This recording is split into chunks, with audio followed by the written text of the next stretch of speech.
In the 14th century, the Black Plague, one of the worst plagues in European history, laid waste to one-third to a half of its population. The pestilence entered Europe through Messina, where 12 arriving ships, later dubbed the Death Ships, caused the spread of the disease. Until October 1347, the Great Pestilence was a mere misfortune that struck other nations on other continents. It may have originated in China and made its way to North Africa, completely omitting Europe. Therefore, Europeans had a very shifty attitude toward the incidents. They dismissed them as stories that were yet to materialize in Europe in any meaningful manner. No precautions were taken, and no measures were adopted to counter the disease. When the death ships arrived in the port, a vast majority of the sailors had succumbed to the Black Plague. The rest, survivors for the time being, had witnessed the unforgiving horror of the pestilence. They were covered in the same buboes that had annihilated their fellow sailors. By the time the authorities realized the extent of the potential damage, they ordered the immediate removal of the ships. They understood that the disease was potentially contagious. Any attempt to treat the sailors without any prior knowledge and understanding of the illness would yield nothing. However, it was far too late. The ships had been docked, and people had already seen the appalling conditions of the sailors on board. That event in Sicily marks a decisive moment in the history of medieval Europe. The Black Plague would start spreading from that port and take over the entire continent. People were baffled as to what had taken over their lands.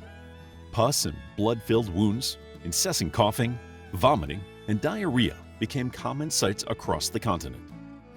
The disease had affected various African and Asian regions. Still, in historical terms, its arrival on European shores was far more significant, considering the casualties that followed.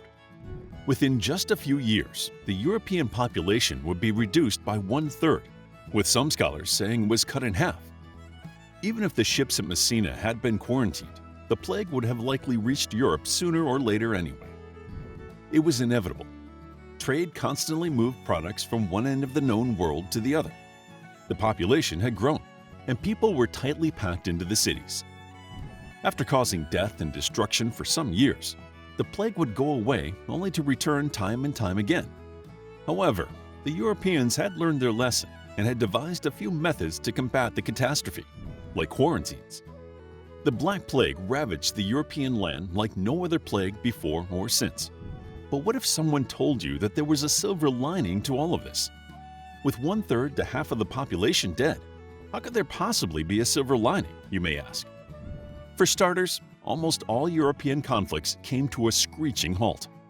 Instead of battling each other, they were all fighting a common foe now.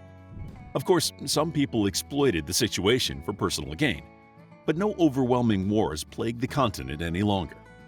King Edward III ceased his attacks on France, creating a brief reprieve just a few years into the 100 Years' War. When one thinks of medieval Europe, one envisions knights in glowing armor. But in the mid-14th century, all attention was focused on a different kind of survival. Most of the aftermath of the Black Death was negative. Still, for those who survived, particularly those who had contracted the plague but did not die, they became much stronger from the experience. According to studies conducted in 2014, following the ravages of the plague, the people who survived were a much healthier and hardier group.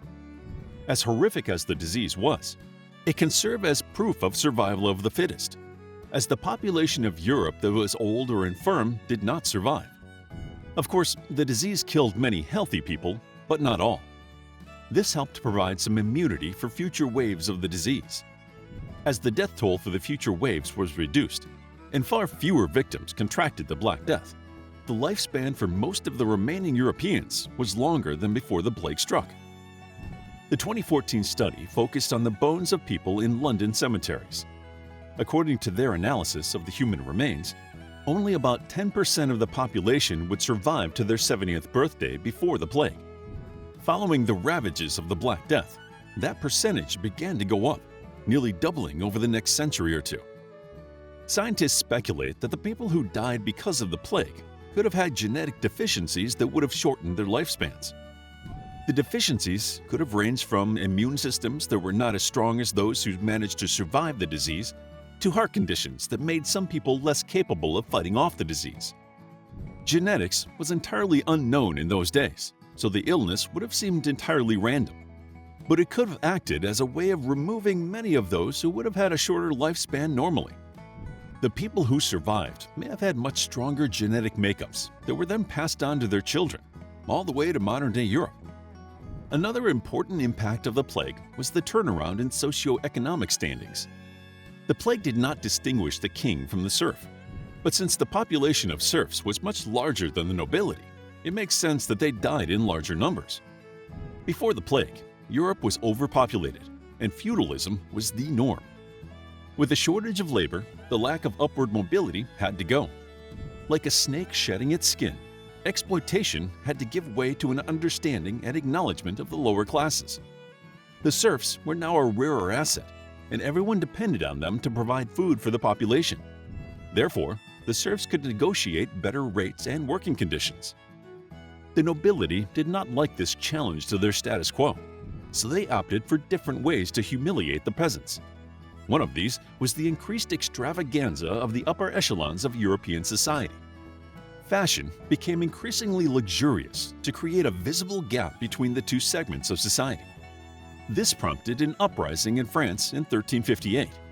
Still, until the French Revolution, it would take a few centuries for the revolt to come full circle. From 1378 to 1382, the Ciompi Revolt in Italy further emphasized class distinction. In 1381, peasants revolted in England. The class struggle became increasingly common in Western Europe and would remain popular for the next few centuries before wiping the stain of feudalism off the land. The shortage of labor also elevated the social worth of women. Up until then, Europe was a highly patriarchal society. Both genders had strictly defined roles. For the most part, men contributed to the labor, held posts in social and political institutions, and were the only ones involved in anything of social value. Royal and noble women were, for the most part, treated as glorified baby makers. The rest of the women were treated pretty much the same. The shortage of workers meant that Europe had to rely on women to fill in the labor gap. While women were getting the short end of the stick, the truth is that the average man was no different. He would sweat all day in the fields and receive no benefits of any sort.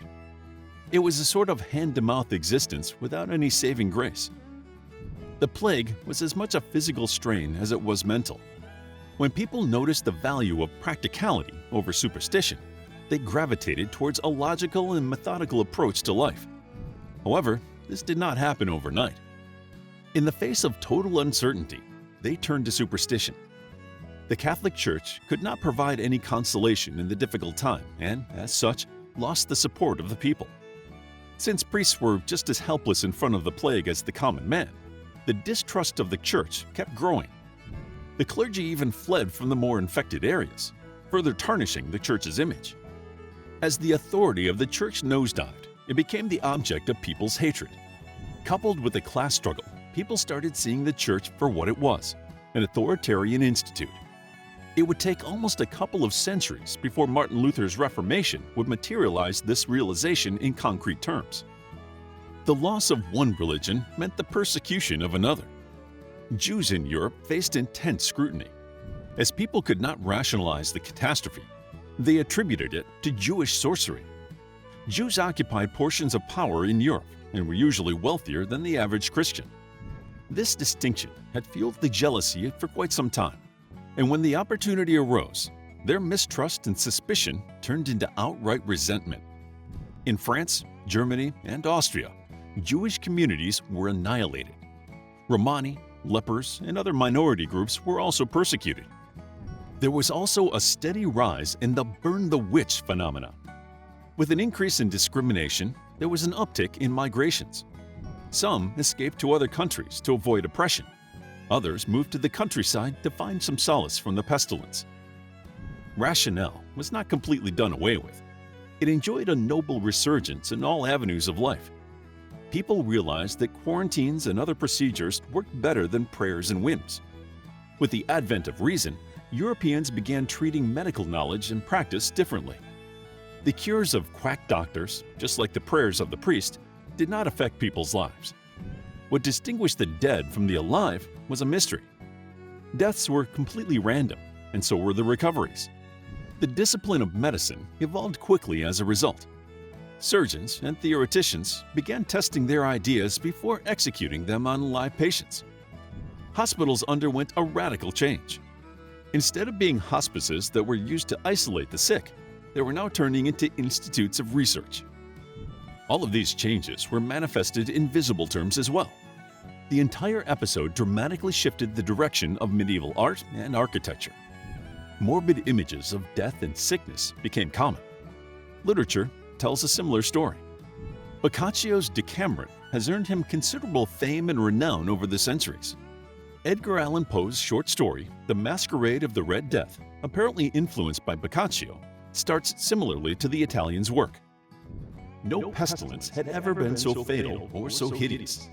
Blood was its avatar and its seal, the madness and the horror of blood. There were sharp pains and sudden dizziness, and then profuse bleeding at the pores with dissolution. The scarlet stains upon the body, and especially upon the face of the victim, were the pestband which shut him out from the aid and from the sympathy of his fellow man. And the whole seizure, progress, and termination of the disease were incidents of half an hour. Poe's story concludes with what most of Europe recognized as a result of the Black Death. There was no easy escape from the plague, and no amount of wealth, privilege, or power could save a person. The story is not exactly a gentle reminder, but it does serve to help remind people that no one can escape, making it more of a work of fiction for the general population during another period when the world was facing dark times. Even more important, people who read this 150-year-old story can still tell that it was referring to the events from nearly 675 years ago. It is a testament to just how much the Black Death affected the collective minds of Western civilization. There were many long-lasting consequences of the disease, from too few people to work, to food shortages, to the wool shortage. As the Black Death seemed to go away, the people were forced to deal with the aftermath and try to rebuild their lives. The aftermath included some positive aspects, some of which were not realized until centuries later. The silver lining to such monstrous storm clouds was nearly impossible to see for the years immediately surrounding the events. No matter how much time passes, though, this frightful time in European history has not disappeared from the social consciousness. To learn more about the Black Death, check out our book, The Black Death, a captivating guide to the deadliest pandemic in medieval Europe and human history. It's available as an ebook, paperback, and audiobook. Also, grab your free Mythology Bundle ebook while they're still available. All links are in the description. If you enjoyed the video, please hit the like button and subscribe for more videos like this.